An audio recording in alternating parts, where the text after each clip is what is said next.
worldly system and life after death. And there are certain other aqaid, we call it secondary beliefs. These are primary beliefs. Without these 7 beliefs, a person would not be considered a mu'min. Got it? And these 7 beliefs are mentioned there in Iman Mufassal. Iman Mufassal, this wording is not there in Hadith. The concept is given in Hadith, in different Hadith. Like Hadith Jibreel and tu'mina billahi wa malaikatihi wa kutubihi wa rusulihi ila akhirih. So thus the ulama are the Sahaba and Tabi'een.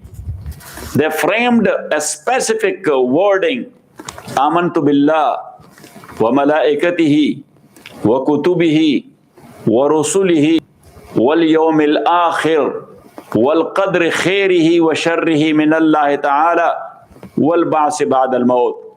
So in Ilm al-Kalam, we are talking about the Zat of Allah and the Sifat of Allah.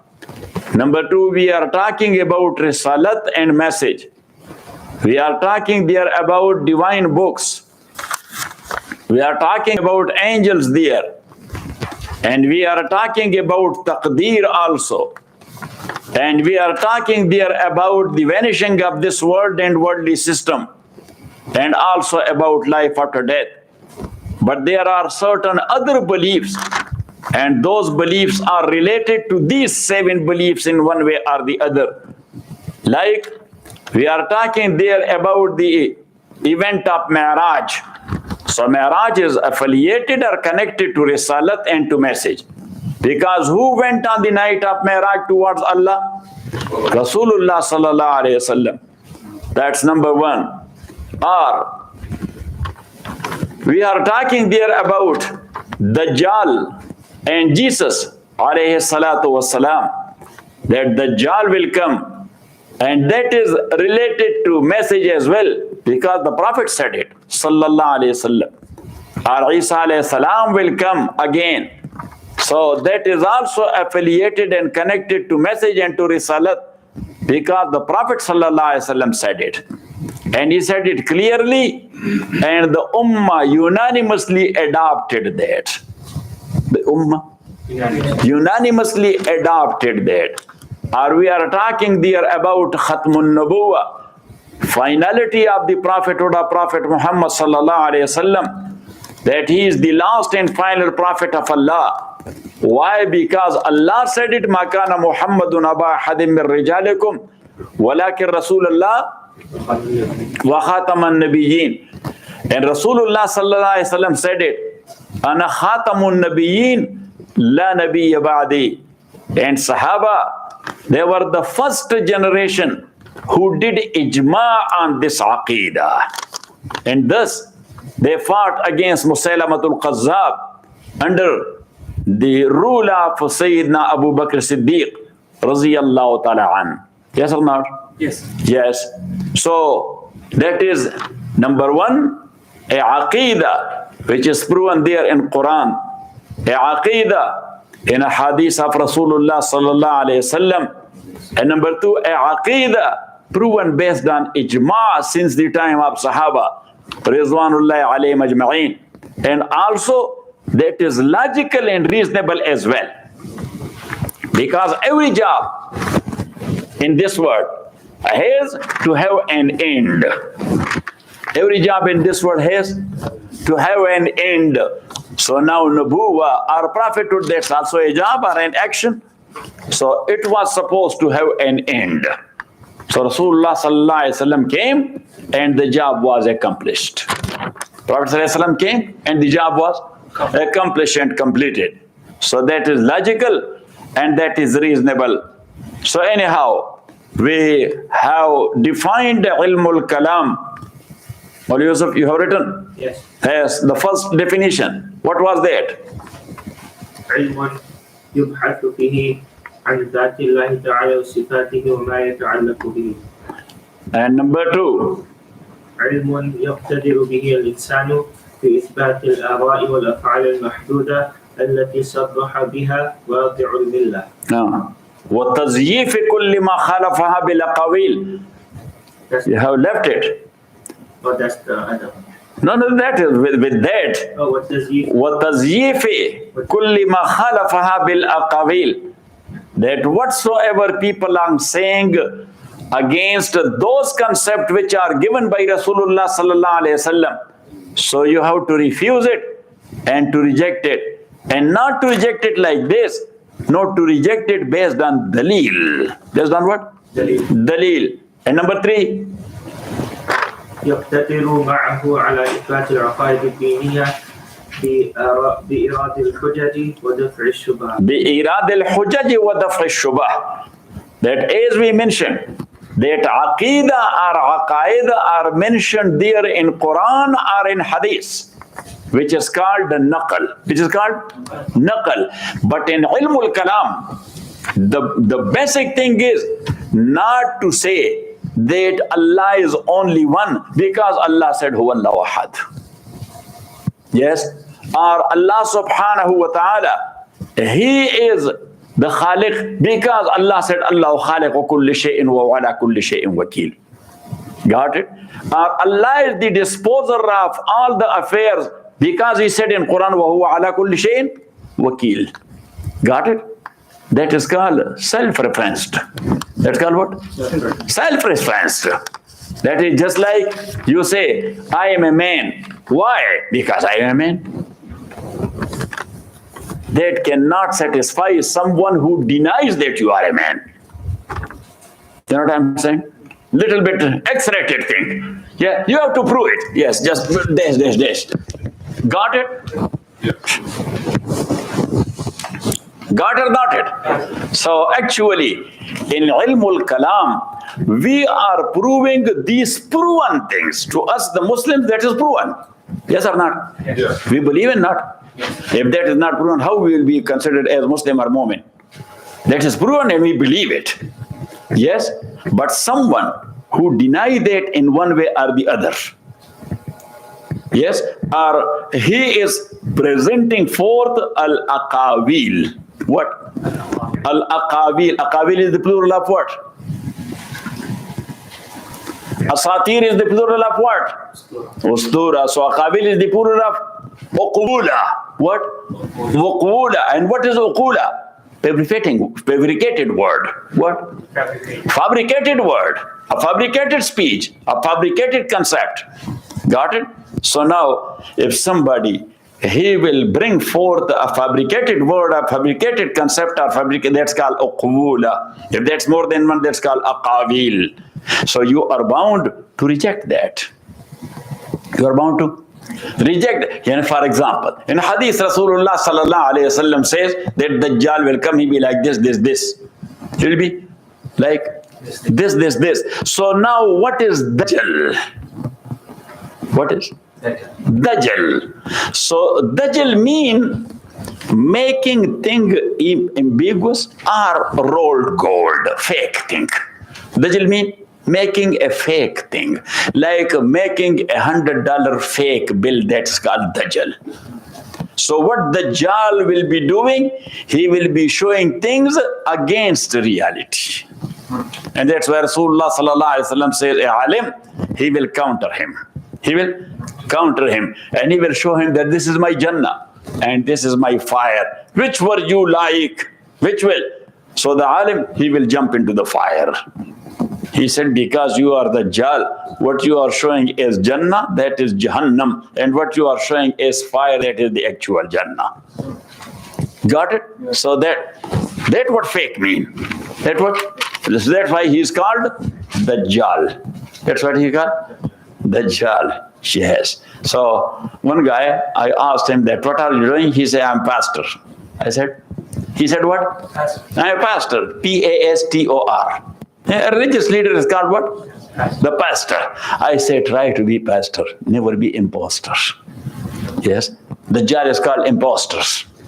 But that is imposter. Got it? Yes. So anyhow, the Dajjal is now fake thing or rolled gold thing. What?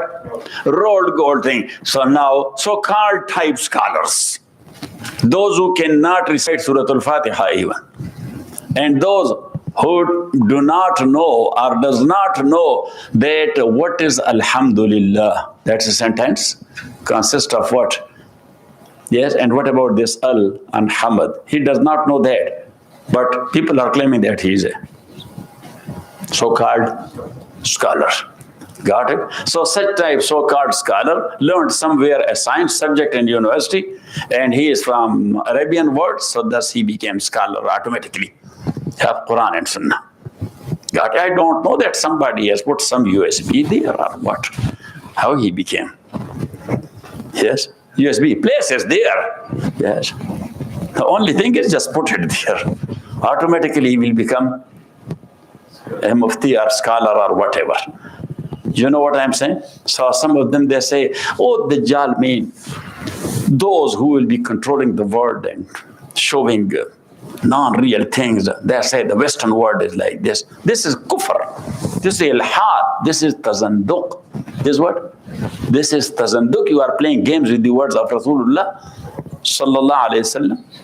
So anyhow, so now,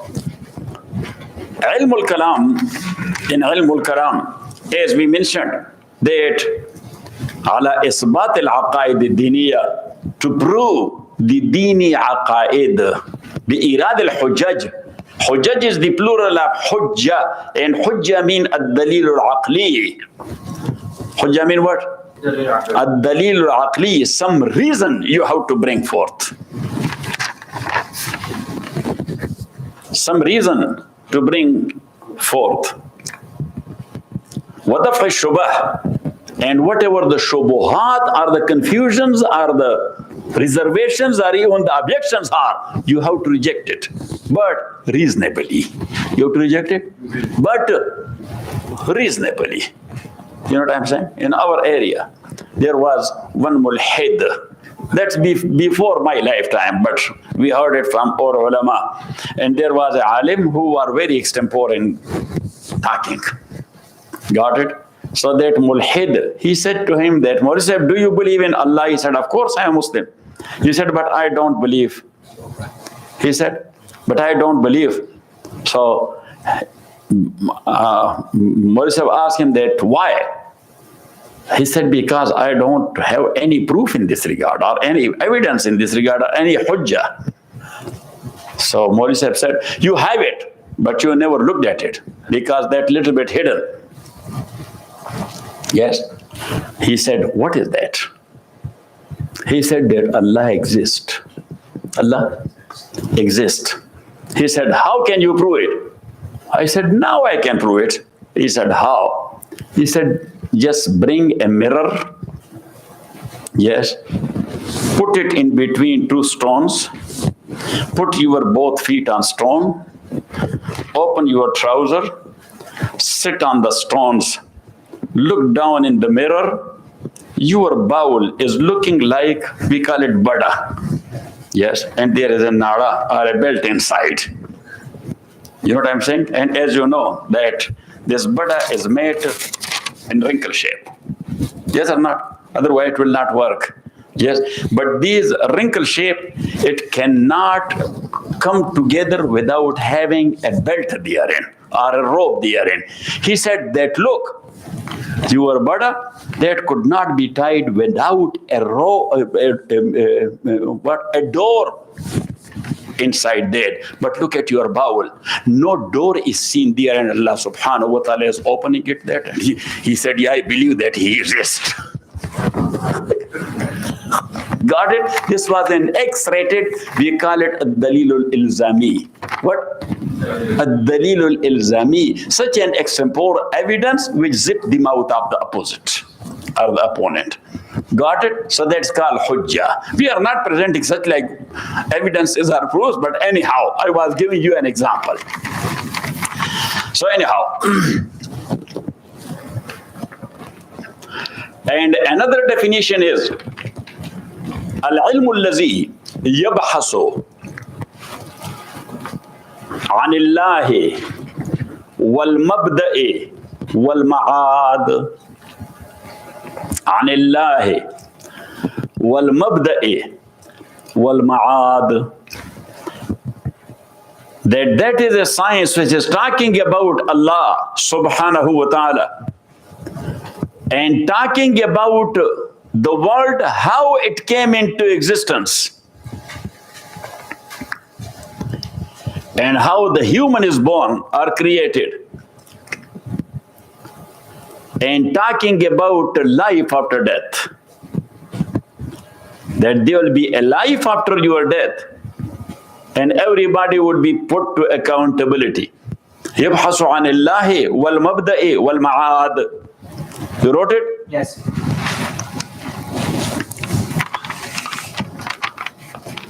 So now, dalil in logic is of three types. One is called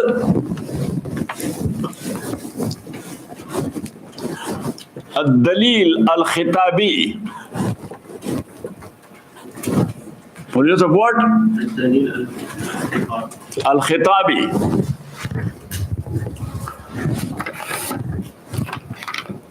Number two, الدليل البرهاني. And number three,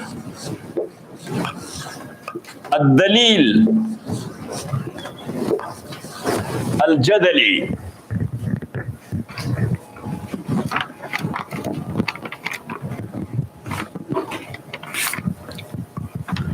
So dalil al-khitabi, that is such a dalil which is consist of the concepts the opponent is believing therein. You should write it. Ad-dalil al-khitabi, that is such a dalil which consists of concepts the opponent believes therein. Yani, for example, you are talking about another subject, but to a doctor, you are giving dalil based on medical ground. Based on what? So, medical ground he cannot deny because he is a doctor. He is what? He is a doctor. So, you are pushing him to wall in his own field. Got it or not it? And number two, ad-dalil al-burhani. That is a dalil which is consists of things proven globally and universally, that people of no any field can deny that. Got it? Which is consist of things proven globally.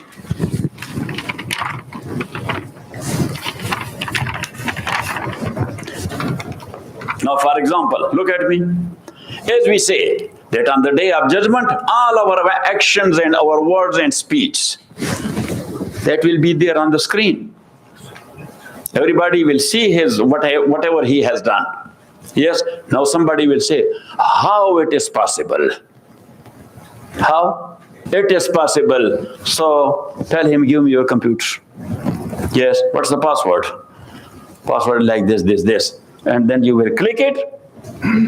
How it is possible? What you have fed your computer. That's on the screen. In this small, this computer, you have seen everything.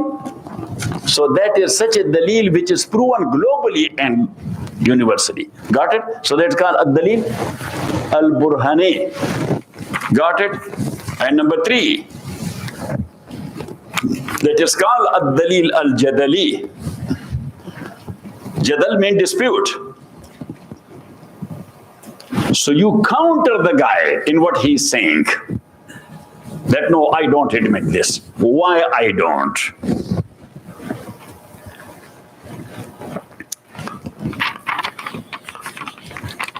Got it?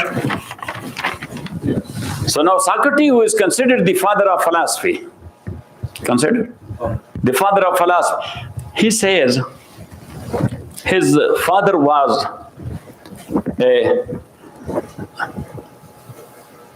sculptor. Yes, the one who is making things from stones. What's it called? S-C-U-L? Huh? P-T-O-R or T-U-R? You are a sculpture. Yes, how you pronounce it? Sculpture. So he was a sculpture, yes. So he was a sculpture guy, and Socrates was working with him. Socrates never went to any school or any madrasa.